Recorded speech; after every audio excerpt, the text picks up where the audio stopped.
মাননীয় প্রধানমন্ত্রী তারেক রহমান স্যার, আপনি দ্রুত এই তদন্ত রিপোর্ট জনগণের সামনে প্রকাশ করেন। আমি তিনটে বিষয়ের উপর কথা বলবো।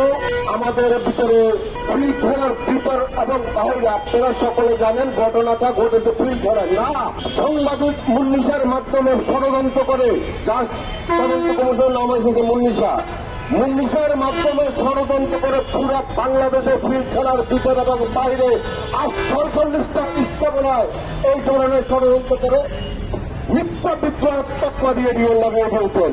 পিলখানার ভিতর এবং বাইরে প্রায় ১৮,০০০ প্লাস বিডিআর সদস্যকে বিভিন্নভাবে চাকরিচ্যুত করা হয়েছে। ৮৫০ জন বিডিআর সদস্য তাদেরকে ফৌজদারি মামলায় কারাগারে রাখা হয়েছে। তার মধ্যে বর্তমানে অনেকে জামিন পেয়েছে এবং অনেকে এখনো জামিন পায় নাই।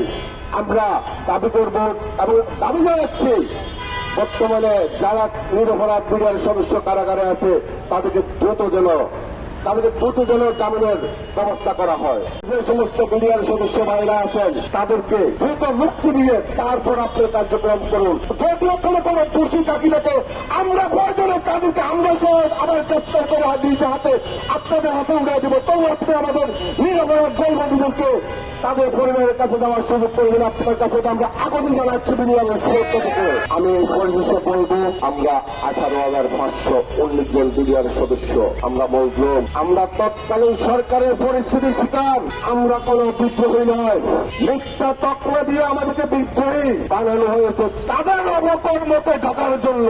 এই হত্যাকাণ্ডের সাথে কারা জড়িত ইতিমধ্যে তা প্রমাণ হয়ে গেছে। অপরাধ হত্যাকাণ্ডের সাথে যারা জড়িত পরামর্শদাতা এবং পরিকল্পনাকারী হত্যাকারী প্রত্যেককে পুনরায় দ্রুত গ্রেপ্তার করে বিচার শুরু করার জন্য আমরা দাবি জানাচ্ছি।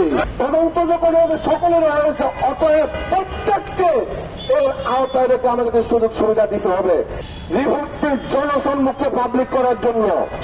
কিন্তু তৎকালীন প্রধান উপদেষ্টা মহোদয়, আইন উপদেষ্টা মহোদয় এবং স্বরাষ্ট্র উপদেষ্টা মহোদয় এটা জনগণের সম্মুখে প্রকাশ করেন নাই। মাননীয় প্রধানমন্ত্রী তারেক রহমান স্যার, আপনি দ্রুত এই তদন্ত রিপোর্ট জনগণের সামনে প্রকাশ করে জনগণকে বুঝতে দেবেন এই হত্যাকাণ্ডের সাথে কারা জড়িত, নাকি পালক নাকি অন্য কোনো কর্মকর্তা এটাকে প্রমাণ করে দিতে হবে। বিড়ির দোষীরা, বিড়ির বিদ্রোহীরা, বিড়ির হত্যাকারীরা আমরা দাবি জানাচ্ছি।